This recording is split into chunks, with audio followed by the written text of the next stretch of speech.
belle aventure des paris Xi'an-Pékin appartient désormais au passé.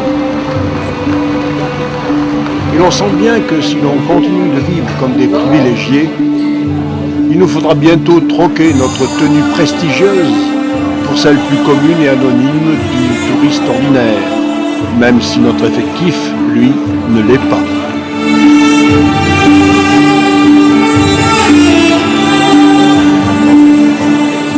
Nous voici donc à Pékin. L'agglomération, avec 17 millions d'habitants, est la deuxième du pays par sa population, après Shanghai. C'est la capitale de la Chine depuis 1264. D'un point de vue économique, c'est la troisième ville de Chine par le PIB total derrière Hong Kong et Shanghai. Qui ne se souvient bien sûr des 55 jours de Pékin.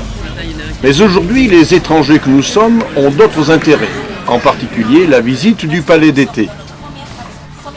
Les jardins Yíe, plus communément appelés palais d'été, sont constitués d'une grande diversité de palais, jardins et autres édifices. Avec le lac Kunming, il couvre une surface de 2900 mètres carrés. C'est le plus grand jardin impérial de Chine. En 1750, le palais fut pillé et détruit à 2 reprises, lors de l'invasion des troupes anglo-françaises en 1860, puis durant la révolte des Boxers en 1900. Mais l'impératrice Cixi dépensa des sommes considérables pour le reconstruire en 1886 et 1902. En décembre 1998, l'UNESCO inclut le palais d'été dans sa liste du patrimoine mondial.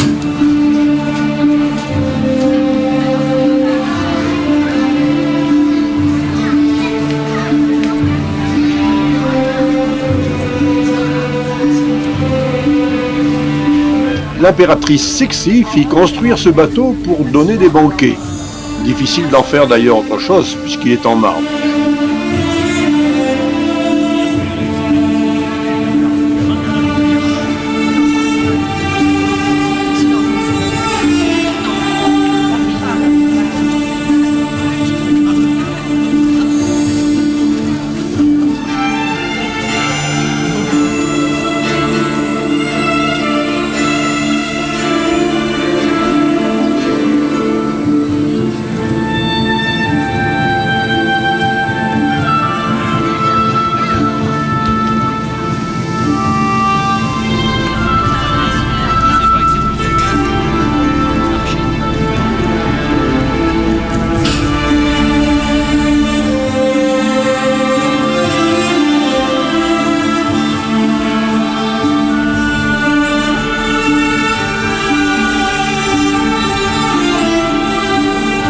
Temps de visiter un atelier de perles, bonne occasion pour prendre quelques instants de repos, et nous voici à la place Tiananmen. Ce qui impressionne ici, c'est l'immensité. 880 mètres du nord au sud et 500 mètres de l'est à l'ouest. L'une des plus vastes du monde. Et puis en foulant ces dalles, il faudrait avoir perdu la mémoire pour ne pas être ému par l'histoire de ces lieux. La place est entourée de monuments reflétant l'histoire de la Chine.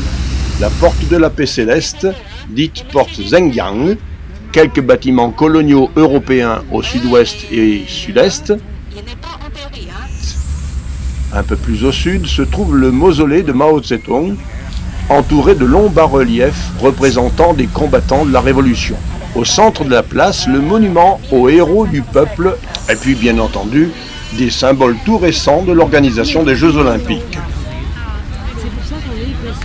Au nord de la place Tiananmen, la cité interdite, ainsi nommée parce que son accès en était interdit au peuple à l'époque des grands empereurs chinois. Elle compte 8704 pièces et 50 hectares de jardin. Siège du pouvoir impérial pendant plus de 5 siècles, la cité interdite est le palais impérial de Pékin, dont la construction fut ordonnée par Yongle, 7e empereur Ming. Ce palais, d'une superficie de 720 000 m², profondément rénové, est devenu un musée qui conserve les trésors impériaux de la civilisation chinoise ancienne. Elle a été inscrite au patrimoine mondial de l'humanité en 1987 par l'UNESCO. Si l'on voit fleurir les parapluies, ce n'est pas pour se protéger de l'eau, mais plutôt du soleil. Il fait en effet une chaleur torride.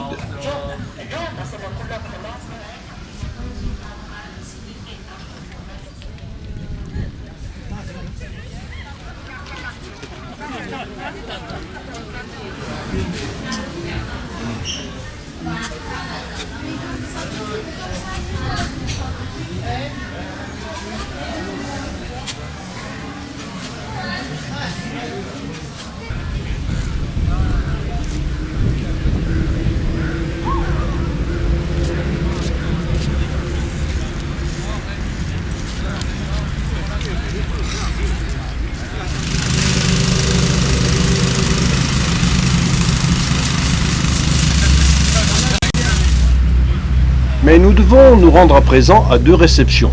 Monsieur l'ambassadeur de France, Hervé Latsou, nous a en effet conviés à partager le verre de l'amitié. Champagne et Petit Four nous rappellent que dans l'ambassade, nous sommes en territoire français.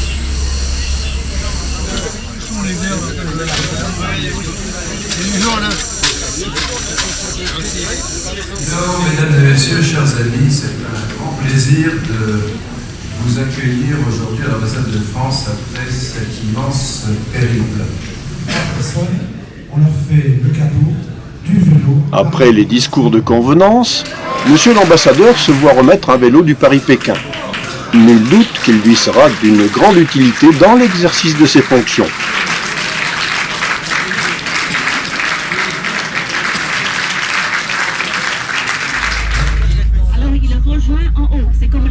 Et comme ici, la nuit tombe relativement tôt, nous avons le temps de découvrir un étonnant Pékin de nuit.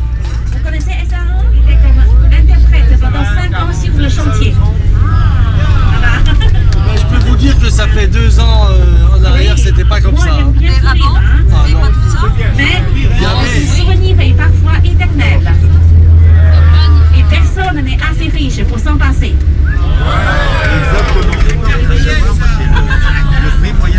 Hein? C'est une...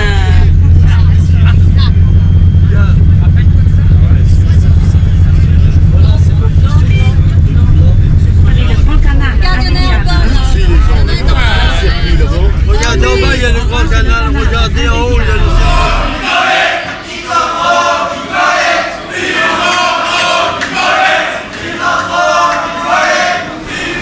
Le lendemain, mardi 5 août, nous sommes donc conviés à la deuxième réception au Comité national olympique et sportif français. En tant que responsable du Club France, je voulais d'abord vous féliciter pour la performance qui a été la vôtre. Tout le monde regarde? Chacun aura à cœur de se faire prendre en photo dans ce lieu prestigieux. Grosse émotion, pas seulement en raison des discours flatteurs, mais nous sommes dans ce fameux Club France, d'où nous verrons, une fois rapatriés, les reportages et interviews des champions français lors des Jeux. Et puis ce sera l'occasion de côtoyer des sportifs de renom, Laurent Jalabert, Gwendal Pesera, d'apercevoir d'autres célébrités comme Nelson Montfort.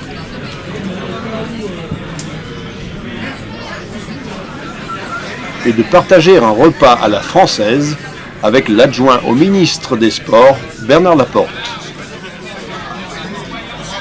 La journée n'est pas finie pour autant, car après toutes ces réjouissances, il nous faut préparer un baluchon d'urgence, laisser le gros des bagages à l'hôtel et direction la gare. Toute récente cette gare, avec des allures d'aéroport, où un train qui rappelle un peu notre TGV nous attend.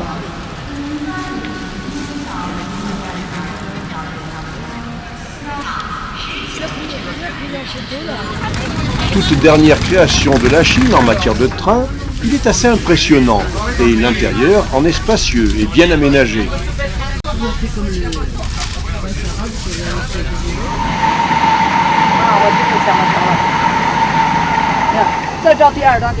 Mais tandis que nous laissons l'agglomération pékinoise sombrer dans l'obscurité, Que c'est bon.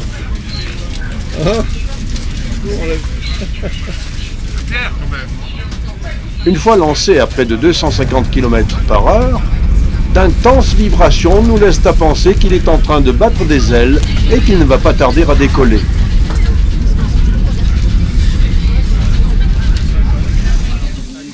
mercredi 6 août. Le programme de la journée est basé sur une histoire de Kang, puisque Maître Kang s'était déjà lancé sur la voie que Confucius avait tracée voilà maintenant 2500 ans. Le Taishan est sans doute la montagne la plus sacrée des 5, et c'est ce que certains ont remarqué, sacrée montée. 8000 marches quand même, et des féroces. Alors on commence à palabrer avant de se décider.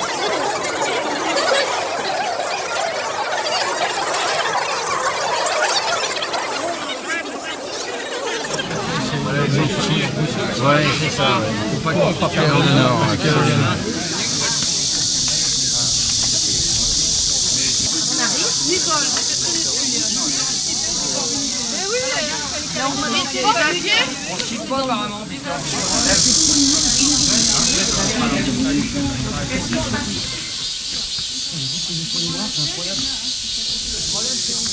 On en connaît qui ont commencé l'ascension 2 marches par 2 marches, puis une par une, et ensuite en respectant des paliers. Heureusement, un téléphérique permet de s'affranchir de bon nombre d'entre elles. Avec une descente aussi pénible, certains ne cachent pas que l'ascension du Ventoux aurait laissé moins de traces sur leurs organismes. Sur les 1200 mètres de dénivelé, on se croirait dans les rues du Mont-Saint-Michel tant les marchands du temple se bousculent.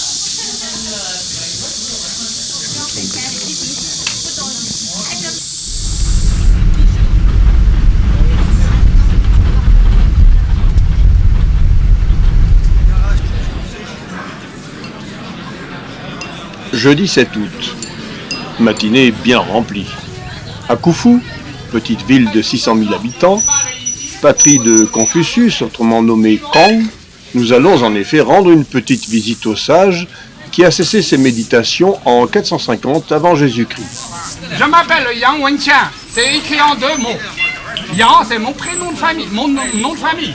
Kongqiu, c'est son nom de famille. Il est enterré dans une forêt de 200 hectares avec ses descendants jusqu'à la 77e génération. Pour marquer le respect, le minimum de respect, l'empereur vous demande de descendre du cheval.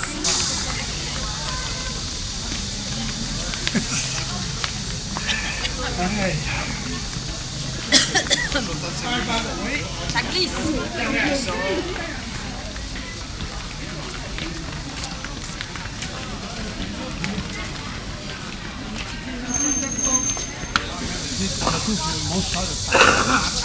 La porte monumentale de ce site, ici, c'est fait même au début de la dynastie des Mian, en 1377, avec le terme pour le nom en chinois, Wutong, la porte de valorisation. Ici, Dong, c'est le maoïsme, ça veut dire la doctrine pensée de Confucius. Ici, le nom de la porte, Da Dong, parce que Confucius, et c'est tout comme pour vous préparer un bistec, hein, cuire, ni plus, ni moins. À droite, maintenant.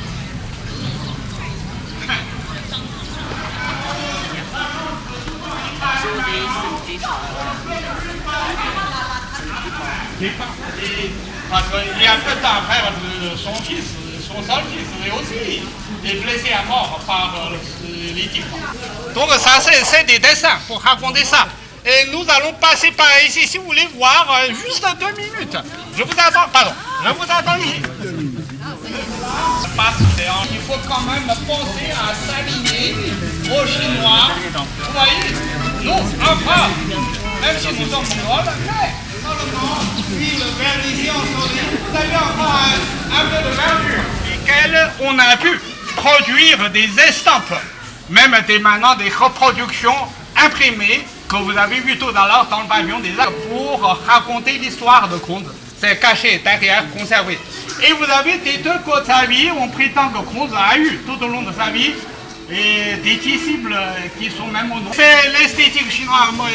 Ici, un temple pour vénérer Conde. Alors après, et la naissance, la sérénité, la pérennité de ce temple. C'est pour le dieu du terrain. Le dieu du terrain, c'est le terme du taoïsme. Parce que le taoïsme, c'est fétichisme qui vénère nombre de dieux. Pour tel arbre, pour telle chaîne de montagne, pour tel cours d'eau. Alors maintenant, il est déjà 4 heures passées. Je vous emmène là et après, nous allons rebrousser chemin, passer derrière, par là, pour sortir, trouver la sortie que je vous ai indiquée tout à l'heure. Allons-y. Bon, on veut bien aller visiter le temple et les tombes, mais il nous faut d'abord prendre quelques dispositions, ou alors gare au coup de chaleur. Nous disons en chinois une ficelle. Ficelle déjà plus mince qu'une corde. Une ficelle se casse toujours à l'endroit rétréci. Et cette lignée confucéenne s'est cassée quand même aussi 3 fois. Le fâcheux hasard a voulu que peut-être à un moment mort précoce ou bien encore stérilité. Donc on a dû faire adopter. Ici dans la ville ou quelque part ailleurs. Parce que comme c'est un noble roi de politique, la famille impériale et la famille européenne étaient amis, étaient même parents. Le prince Benjamin est devenu le duc alors. Chaque chose aussi en sa place. Mais vous voyez, ici en haut, il y a un petit panneau de fond bleu qui porte 4 caractères qui veut dire 6 générations partagent, des gens de 6 générations de cette famille partagent le bonheur sous le même toit. C'est ici. Venez, suivez-moi. Suivez le guide. Ni hao.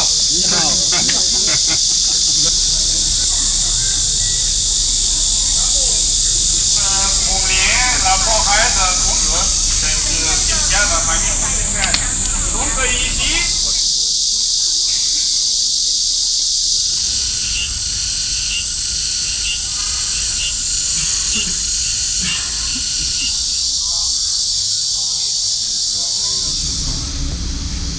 Direction les tombeaux de la famille Confucius. En chemin, d'aimables commerçants proposent des crêpes aux chalands par l'odeur alléchée. Des fois que les émotions nous prédisposeraient au petit creux.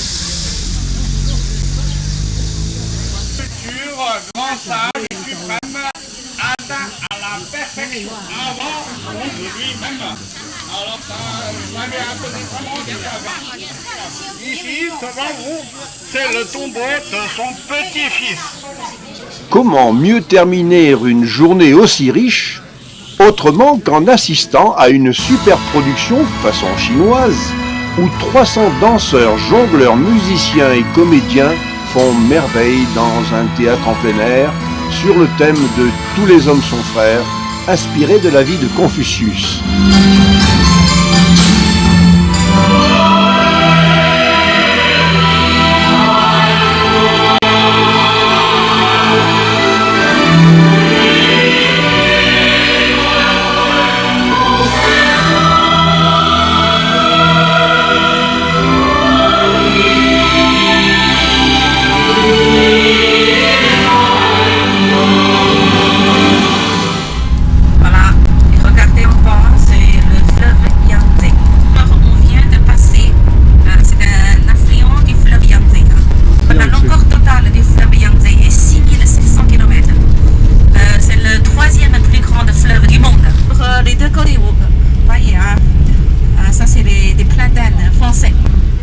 A découvert le fleuve jaune et nous venons de franchir le Yangtze. Voici Nankin. Avec plus de 6 millions d'habitants, la capitale du Sud est l'une des villes les plus anciennes de Chine. Sur le plan historique, on retiendra qu'en 1911, Sun Yat-sen lança à Wuhan, avec le Kuomintang, une révolution de certaines élites qui renversa la dynastie Qing et fonda la République de Chine en 1912, avec Nankin comme capitale. C'est la période dite de la révolution de Nankin. Plus récemment, en 1937, la prise de la ville par les Japonais s'accompagna d'un massacre de grande ampleur. À peine descendus du bus, nous entamons une visite de l'ancien quartier commerçant remontant à la reconstruction de la ville par la dynastie des Ming et celle des Qing. C'est un véritable bazar où l'on découvre pêle-mêle toutes sortes de babioles, des statues de Confucius en particulier, mais aussi des tissus, de la nourriture, etc.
La forte chaleur et une journée copieuse justifient de prendre des forces au matin de ce dimanche 10 août.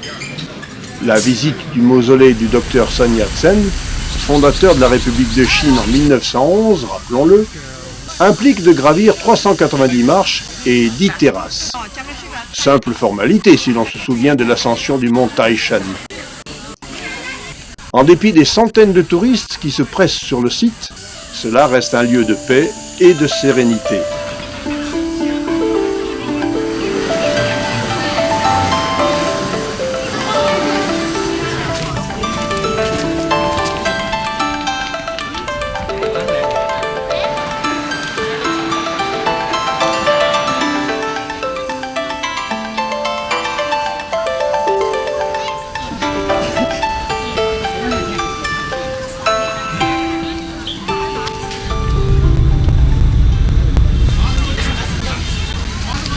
Après un excellent repas pris sur le site, une charmante guide nous enlève pour la Venise de l'Orient, le paradis terrestre, Suzhou.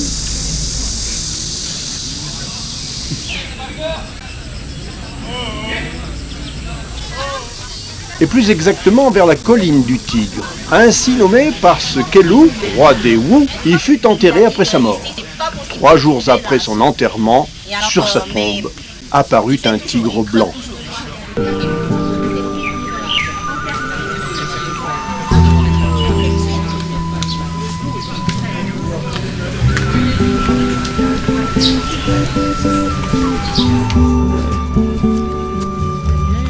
Encore quelques marches et nous découvrons la pagode de Yuyansi, haute de 47 mètres sur 7 étages, dont l'inclinaison n'est pas sans nous rappeler quelque chose. Le sommet de la pagode, elle a été abîmée par 11 fois de la piste de l'Orient. 84 degrés, donc c'est assez appréciable.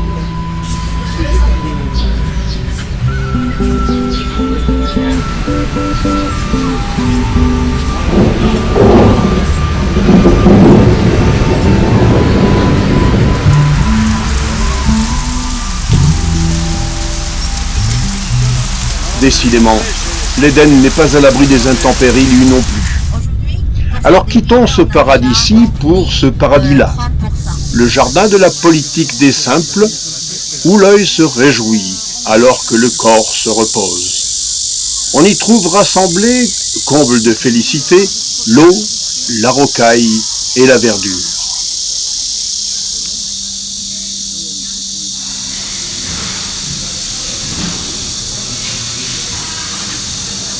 Le monde est sur le pouce. Alors là, vous voyez,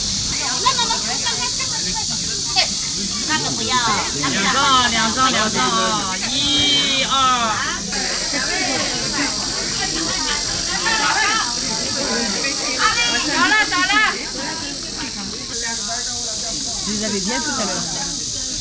en fait, le jardin il termine avec le mur blanc derrière, quand même encore très grand. La carte couverte, ça fait la queue. Et 2 pots en visage, ça fait ces 2 moustaches. C'est comme ballon, un bégonia.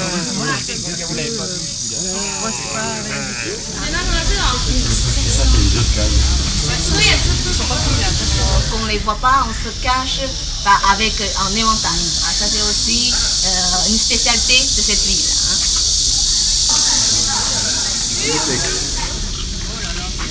On rencontre même des créatures de rêve. N'en déplaise aux rustres qu'on a entendu s'écrier « Ben Dieu, la belle plante !» Mais peut-être s'extasiait-il tout simplement devant un bonsaï.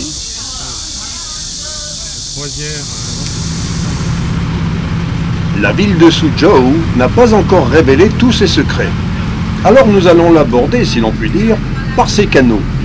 Ce qui est amusant, c'est que certains n'ont pas vraiment le pied marin et sont aussi émus que s'ils montaient à bord du Titanic. Là maintenant on est sur le grand canal impérial. Alors le plan du Titanic.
Le temps du repas sera une brève accalmie dans le programme.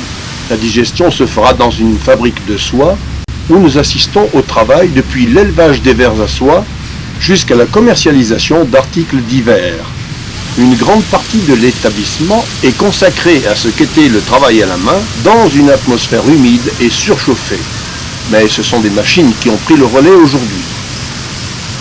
À noter que 5 mètres seulement d'étoffe sortent de la production en moyenne chaque jour.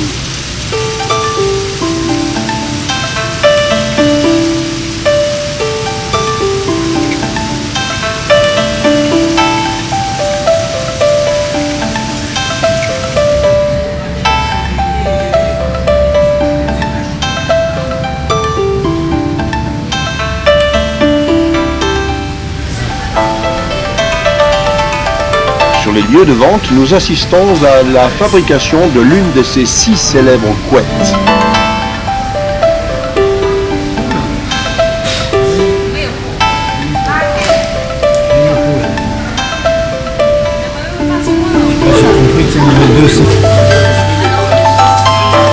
Enlevé, c'est emballé.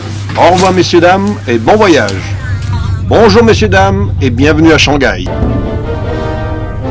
Avec une population de 14 millions d'habitants, c'est une des grandes villes les plus cosmopolites de Chine. Vous aimez l'air pur de nos campagnes? Eh bien, vous haïrez cette ville. Vous avez aimé New York? Vous adorerez Shanghai, ses gratte-ciels et son architecture ultra-moderne que l'on peut observer du belvédère du Bund, la rive la plus célèbre de Chine, qui s'étend sur plus de 1,6 km le long du fleuve Huangpu. Justement, à l'origine, Shanghai était un petit village de pêche sur le fleuve Huangpu, et c'est pas pour rien.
Cette tour de la télévision, plus poétiquement appelée Perle d'Orient, est le symbole moderne de la ville de Shanghai. Avec une taille de 468 mètres, c'est la tour antenne la plus grande en Asie et la 3e plus haute au monde. Cette structure peu commune, qui domine l'horizon, est une grande attraction pour les touristes.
Le musée de Shanghai est une véritable maison des trésors de l'art chinois antique et renferme pas moins de 120 000 reliques précieuses. 5000 ans d'histoire de la civilisation chinoise.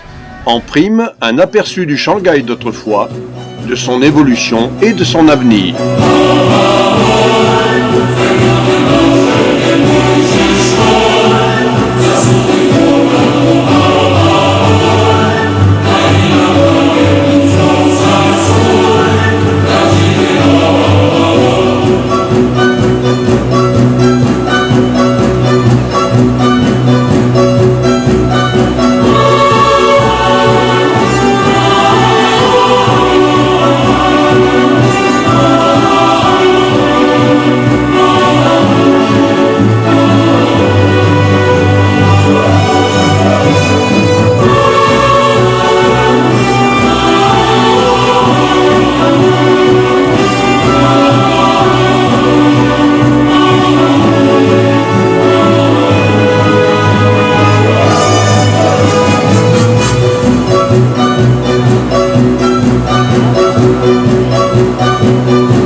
Le grand spectacle de Xi'an vous a enthousiasmé. Si, avouez-le. Maintenant, retenez votre souffle.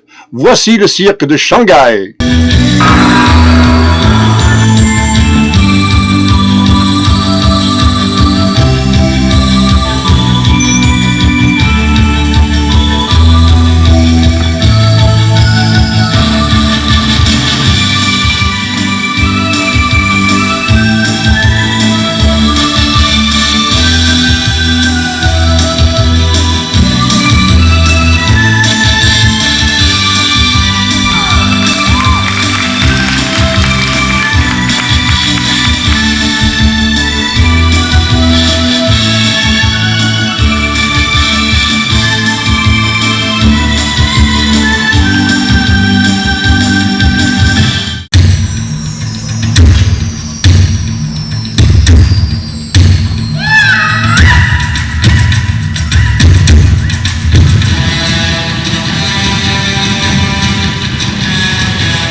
Le soir, embarquement dans un train couchette pour une nuit de Chine et retour à notre hôtel de Pékin, autrement dit chez nous, pour ainsi dire.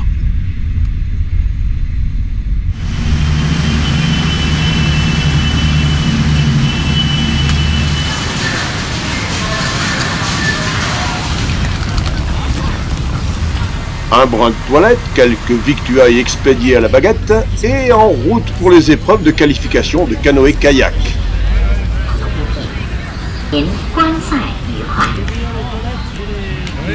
Ladies and gentlemen, welcome to the Shunyi horn and whistles.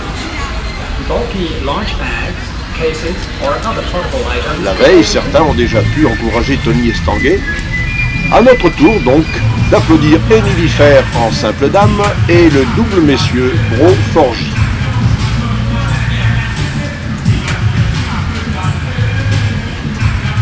Fort bien placés en face de la première difficulté, l'une des plus dures, nous ne ménageons ni applaudissements, trépignements de pieds et vociférations enthousiastes.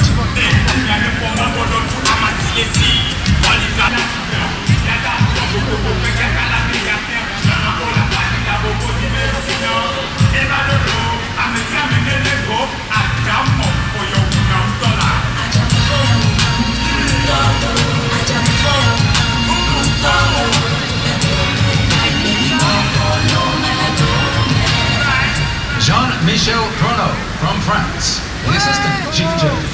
Andre Besser. Max Parsons from Australia, from the United States of America. We also have Milita Zerova.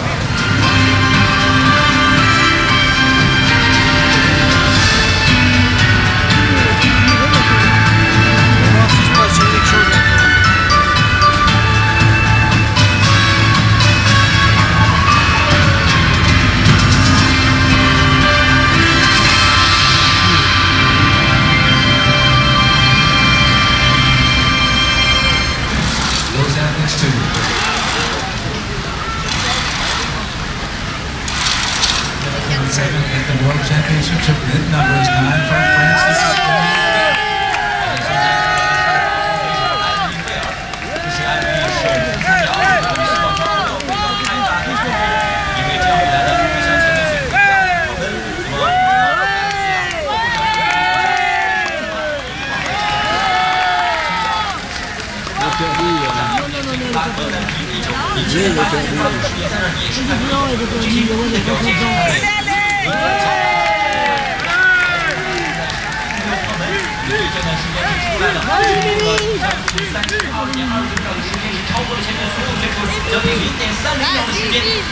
Fairway, beautiful boat placement in the 4-5-6 combination, and it shows that she's picked up 0.3 of a second.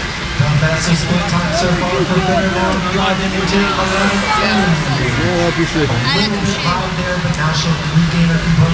L'arrivée était un peu loin, mais un écran géant permettait d'entretenir l'enthousiasme.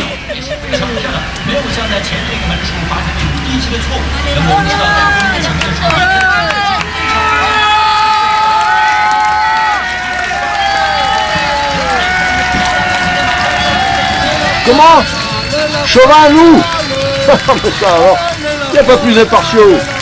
Mais c'est vrai que les Français étaient les meilleurs et que leur classement ne correspond pas à leur valeur. Bon, mais...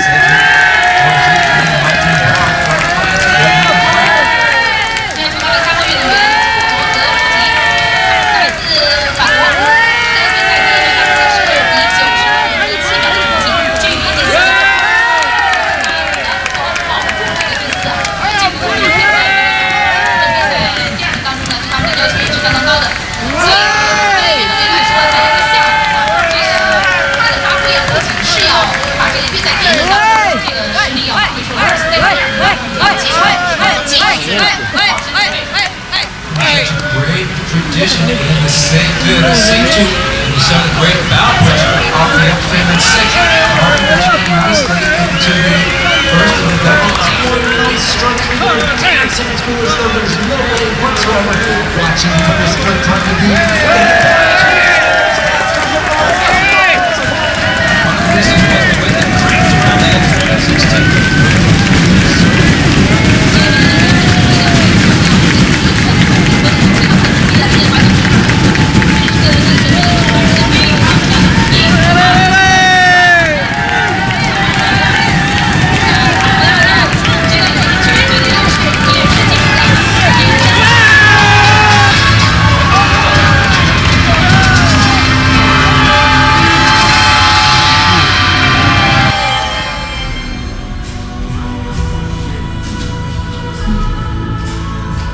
En tout cas, on aura bien rigolé et nous quittons Pékin et la Chine avec la musette pleine de merveilleux souvenirs. 这儿不是我上飞机的地方吗？是啊，三毛。我们刚才一路自西向东，城市景观的核终点就是浦东国际机场。现在的浦东国际